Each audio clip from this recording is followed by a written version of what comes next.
welcome to Raise Sensation. I am your host, Dan, and on this episode, I am going to be looking at this new book, The Fantastic Gustavo Dore, by Prestel Publishing.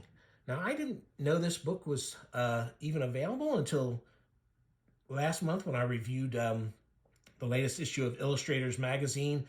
It had a review of it in the back. That was the December 2023 issue. And so this is Dore was popular mostly in the late 1800s, and he was a printmaker. It says his 10,000 illustrations. So that gives you an idea about how prolific he was. Some of these illustrations, because he illustrated books, because he's a printmaker, his stuff got so widely distributed. And these books, of course, are all ones that are in the public domain now, some very famous books. So they're still in print, and they can use, any publisher can take these books, print them, and his illustrations. Now, when he originally did these, the way these prints were done was the prints were tipped into the book. So a blank page would be left in the book. This print would be done, a lithograph or whichever.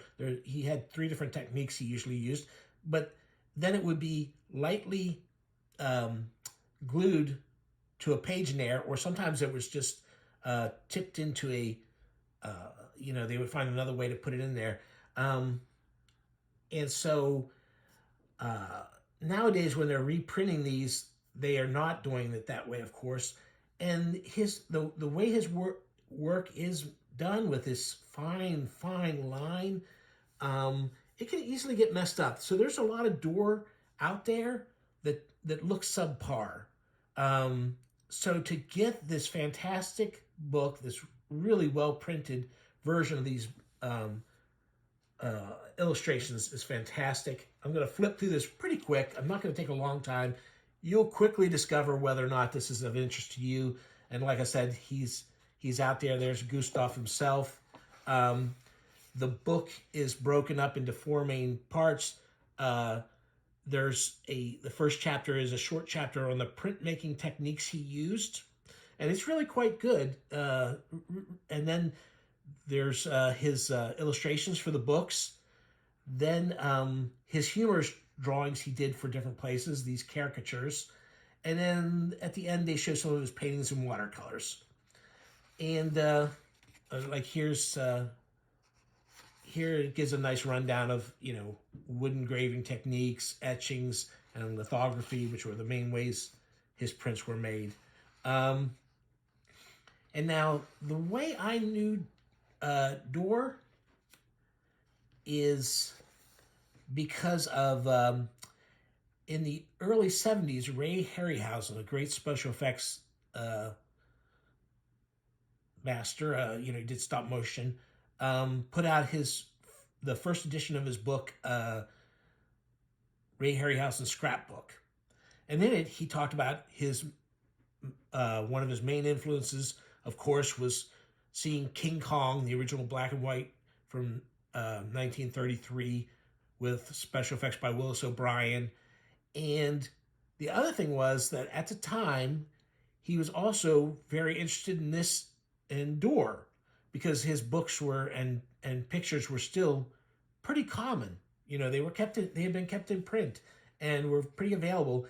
And when you looked at Ray Harryhausen's pre-production drawings for things like Seventh Voyage of Sinbad, or even as late as his last movie, Clash of the Titan, they all look a lot like they weren't prints. He was just drawing them, but they do have the same kind of feel to them.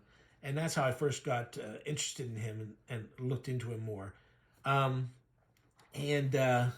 you'll see that he did a lot of kind of fantastical art. And you can see the great tone, the moodiness. Here's an illustration for a book on John Milton, Paradise, and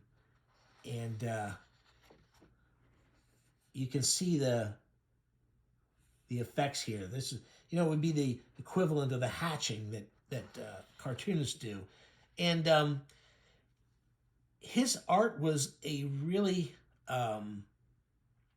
big influence on the artists who did pulp illustrations, and therefore on the earlier cartoonists. His stuff really looks. You see the knight there and the dragon and the damsel tied up there. When I see something like Barry Windsor Smith, it reminds me very much of this artwork.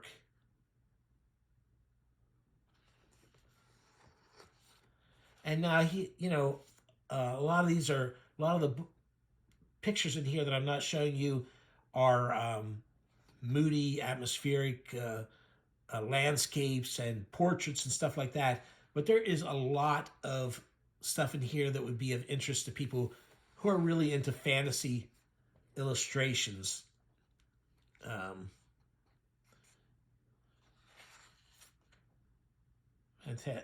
these faces here.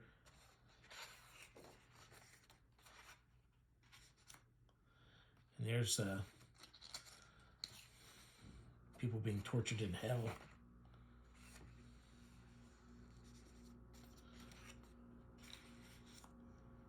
Wow.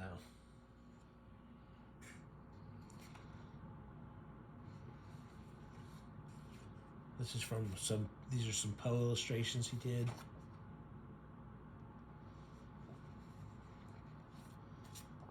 There's from a fairy tale book, Little Red Riding Hood. And these are from, I think this is Baron Munchausen? Yeah, this is Baron Munchausen stuff. Munchausen. This is from a Sinbad book. I had a little tiny paperback that I had gotten from, I don't know if it was really Scholastic, but nowadays it would have been Scholastic. Sinbad little paperback with the Sinbad stories, Arabian Nights type of thing. And I remember this illustration quite well. As a matter of fact, when they do in the Popeye, the Fleischer brothers did a Popeye, a two-reeler in color and done with glass plates to give it the animation a 3D feel. Sinbad has a place where there's all these snakes. Bluto plays Sinbad, and Popeye has to fight him. And there's that I'm sure was inspired by that drawing. Another great dragon one. And here's some of the biblical ones, which, like I said, I used to see at my church when I was younger. It was a very old school kind of church. They loved their fire and brimstones. This is the dove coming out. This is the Noah's Ark when the water recedes and they see all the dead animals and people that weren't on the ark. And there's Samson. There's David and Goliath. Nice gruesome picture there. And I just like this huge battle scenes here. Again, I don't know how much of these tiny marks are showing up.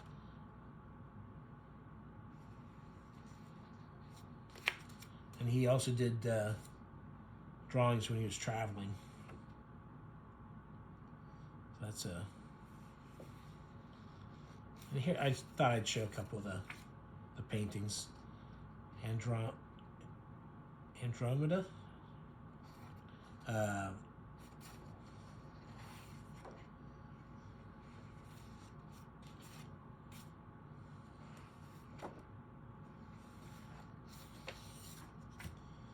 Okay, so that's it. Just giving you a glance at that. I'm so happy to have this book, and like I said, I'd be surprised if you didn't at some point see some of these prints used somewhere else to illustrate something. And I'm sure that somebody whose artwork you like was influenced by his work. Okay? Have a good day.